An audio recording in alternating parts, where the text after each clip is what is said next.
84 कोटि योनियों में भटकने के बाद जीवन चक्र का आरा केवल एक बार ही मनुष्य रूप में आता है, और इस एक बार में मूर्छा एवं अज्ञानवश भगवत स्वरूप होने की संभावना खो जाए और खो जाने की पूरी अवस्था है, तो क्या पुनः 84 कोटि योनियों में भटकना पड़ेगा?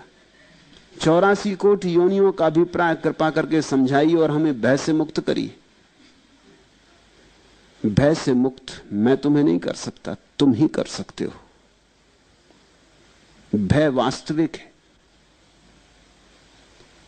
तुम चाहोगे कि मैं तुमसे कह दूं कि नहीं जी, कोई चिंता की बात नहीं, 84 कोटि योनियां वगैरह नहीं होती, ताकि तुम निर्भर हो जाओ और लग जाओ अपनी वासनाओं की दौड़ में। फिर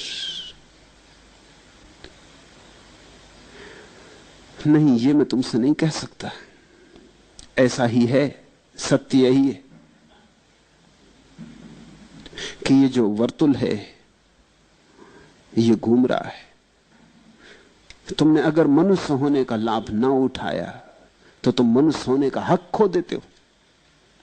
इस सीधा सा गणित है। आखिर मनुष्य होने का हक तुम्हें मिला है किसी कारण से। बुद्ध से किसी ने पूछा, एक युवक आया, संन्यास्त होना चाहता था।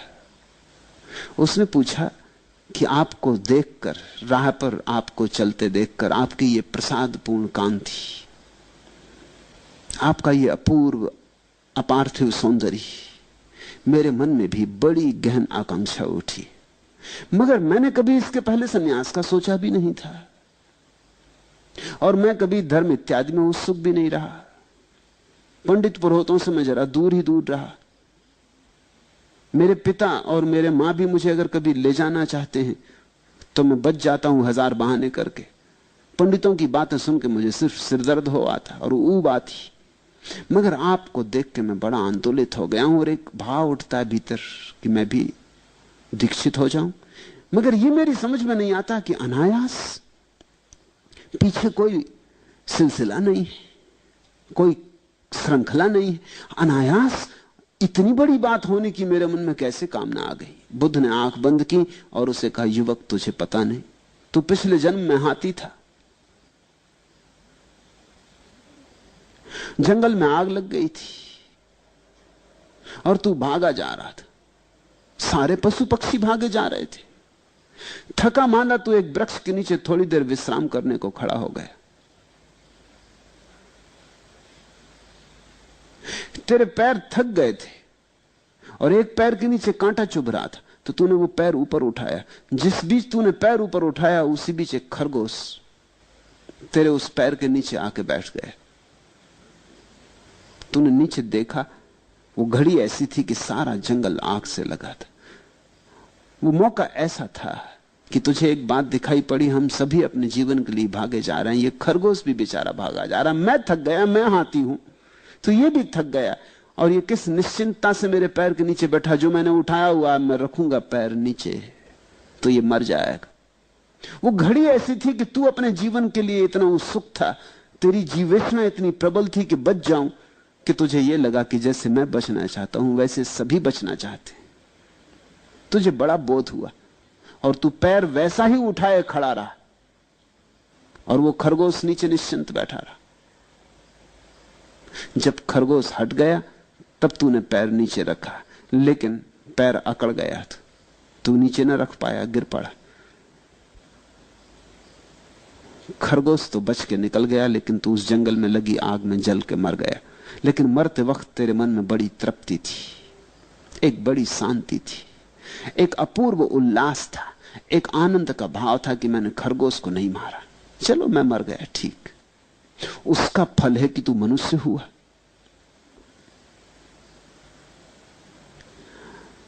बुद्ध ने कहा, तूने वो जो करुणा दिखाई, उस करुणा के कारण तू मनुष्य हुआ।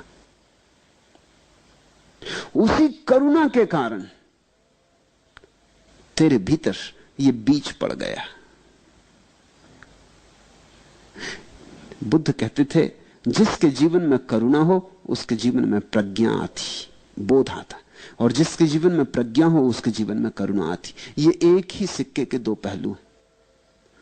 तो जो व्यक्ति ध्यान को उपलब्ध होकर प्रज्ञा को उपलब्ध होता उसके जीवन में महाकरुणा आ जाती, और जिसके जीवन में करुणा की थोड़ी सी गंध हो वो आज नहीं कल समाधि में उत्सुक हो ही जाएगा। उस करुणा के कारण आज राह पर चलते मुझे देखकर तेरे मन में यह भाव उठा। यह अकारण नहीं है, इसके पीछे श्रृंखला है। मैं तुमसे कहता हूं कि तुम मनुष्य हो, यह अकारण नहीं है, कुछ किया होगा, कुछ हुआ होगा। अनंत अनंत यात्रा पथ पर तुमने अर्जन किया है मनुष्यत्व, यह अर्जित है। लेकिन यह अवसर अवसर ही है, यह तुम्हारी कोई शाश्वत संपदा नहीं है, तुम इसके मालिक नहीं हो गए हो। यह क्षणभंगुर है, यह आज है और कल चला जाएगा। जैसे अर्जित किया है वैसे ही गंवा भी सकते हो। अगर एक हाथी करुणा के कारण मनुष्य हो सकता है तो एक मनुष्य कठोरता के कारण हाथी हो सकता है। यह तो सीधा गणित है। अगर एक हाथी करुणा के कारण मनुष्य होने की क्षमता पात्रता पैदा कर लेता है तो तुम कठोरता के कारण, हिंसा के कारण, क्रूरता के कारण पशु होने की क्षमता में उतर ही जाओगे। जाओगे कहां? और वर्तुल घूम जाएगा, चाक घूम गया, आरा नीचे जाने लगा। फिर लंबी यात्रा है, क्योंकि आरा तभी वापस लौटेगा जब पूरा चाक घूम जाए। ये जो 84 कोटियों की बात है ये एकदम अवैज्ञानिक नहीं है।